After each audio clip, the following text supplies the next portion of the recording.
আসসালামু আলাইকুম ওরহমতুল্লাহ। সাইফুল কবিরাজ চ্যানেলের পক্ষ থেকে স্বাগতম। আশা রাখি সবাই ভালো আছেন। আজকের আলোচনার বিষয় হচ্ছে মাসুককে নিজের কাছে পাওয়া, মনের মানুষকে কাছে পাওয়া, ভালোবাসার মানুষকে কাছে পাওয়া। জ্বালানি নকশা নিয়ে আসলাম। এটা পরীক্ষা করা, আমার শিষ্য দ্বারা পরীক্ষা করাইছি। এই বিদ্যা আল্লাহর রহমতে কাজ করে, ফলাফল আসে যদি সঠিকভাবে কাজটা করা যায়। সম্পূর্ণ ভিডিওটা দেখবেন, ভালো লাগলে লাইক এবং কমেন্ট শেয়ার করবেন। যারা প্রয়োজনীয় সমস্যা সমাধানের জন্য কাজ করাইতে চান, আমার নাম্বারটা স্ক্রিনে দেওয়া আছে,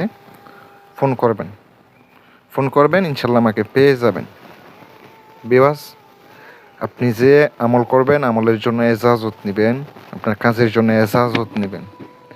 উল্টাপাল্টা আমল করবেন, অনেকে নাকি 5 ওয়াক্ত নামাজও পড়ে না। হিরা আমারে বলে, ভাই আপনি একটা নকশা দেন, আমি এটা দিয়ে কাজ করুম, কবিরাজি করুম। ভাই আপনি নামাজ না পড়লে, আপনি আমল না করলে আপনার তদবিরে কি কাজ করব? কোনো তদবিরে কাজ করব না।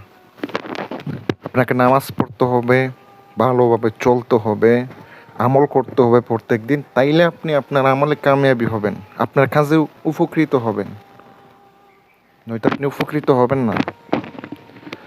আপনি যে নকশাটি দেখতে পাচ্ছেন, উপরে নিয়ম বলা আছে, সম্পূর্ণ দিয়ে দিছি।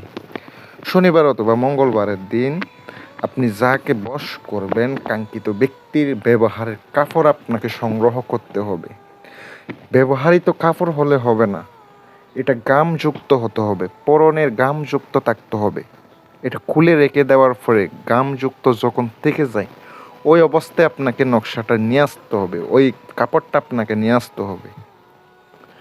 নকশাটি যেটা দেখতে পাচ্ছেন, এই গড়া কানু, এই নকশাটা আপনাকে ওই কাপড়ের উপরে আপনাকে লিখিত হবে। কাপড়টা আপনি 60 টুকরা লিখবেন। যদি এটা স্বামী স্ত্রীর মধ্যে হয়, তাইলে আপনার খুব তাড়াতাড়ি কাজ করে, কারণ আপনি ওই ব্যবহারের কাপড়টা আপনি খুব সহজে সংগ্রহ করতে পারবেন। 60টা আপনি একদিনে এক বসা অবস্থায় ভালো সময় দেখে আগরবাতি, মোমবাতি, ধূপ জ্বালিয়ে সরিষার তেল আনবেন, মানে কাটি যে অরিজিনাল বাঙ্গানো হয়, ওখান থেকে একদমে তেল নিয়ে আসবেন শনিবারের দিন। আর যে নকশা লিখছেন, নকশার নিচে আপনাকে নামগুলা লিখিত হবে। যদি আপনি আপনার স্ত্রীকে বশ করতে চান, স্ত্রীর নাম, স্ত্রীর মায়ের নাম, আপনার নাম, আপনার বাবার নামটা লিখিত হবে। অবশ্যই নামগুলা লেখার সিস্টেম, যারা আমার ভিডিওটা দেখেন, প্রত্যেকটা ভিডিওতে বলে দিই কিভাবে লিখিত হবে। আর যারা এই লাইনে আছেন, যারা কাজ করেন, তারা তো জানেনই কিভাবে লিখিত হয়, তাদেরকে বলতে হয় না। নকশাটা আপনার লেখা শেষে আপনি রাত্রের বেলা আপনি তাহার চেহারা কল্পনা করে, আপনি যদি ছবি পান, ছবি বাহির করে আনবেন। ওই ছবি আপনি সামনে রেখে আপনাকে নকশাটি সুন্দর করে ফলিতা বানাইতে হবে।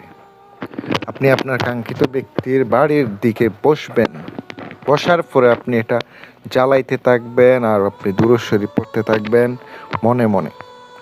এভাবে আপনি নকশাটি দ্বারা কাজটা করেন। 7 দিনে 7টা যদি আপনি এই যে প্রদীপের মাধ্যমে আপনি জ্বালাইতে পারেন, তেল দিয়ে, ওই সরিষার তেলের মাধ্যমে, তাইলে আপনার বিদ্যা ইনশাল্লাহ কাজ করবে।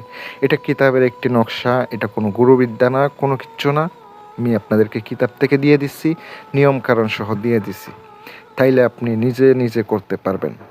এটা পরীক্ষা করা, এটা অবশ্যই কাজ করছে। একজন ভালো ইমানদার আলেম দ্বারা আমি পরীক্ষা করাইছি, আলহামদুলিল্লাহ অবশ্যই ফলাফল পেয়েছি। এটা আমিও নিজে করছি, অবশ্যই ফলাফল আসে, আপনারাও করতে পারেন। সম্পূর্ণ নিজ দায়িত্বে কাজ করবেন। আর যদি সমস্যা থাকে, আপনারা যে কোনো সমস্যার জন্য ইনশাল্লাহ যোগাযোগ করতে পারেন। আমি সাইফুল কবিরাজ। আজকের ভিডিওটা এই পর্যন্ত। আসসালামু আলাইকুম ওয়া রাহমাতুল্লাহ।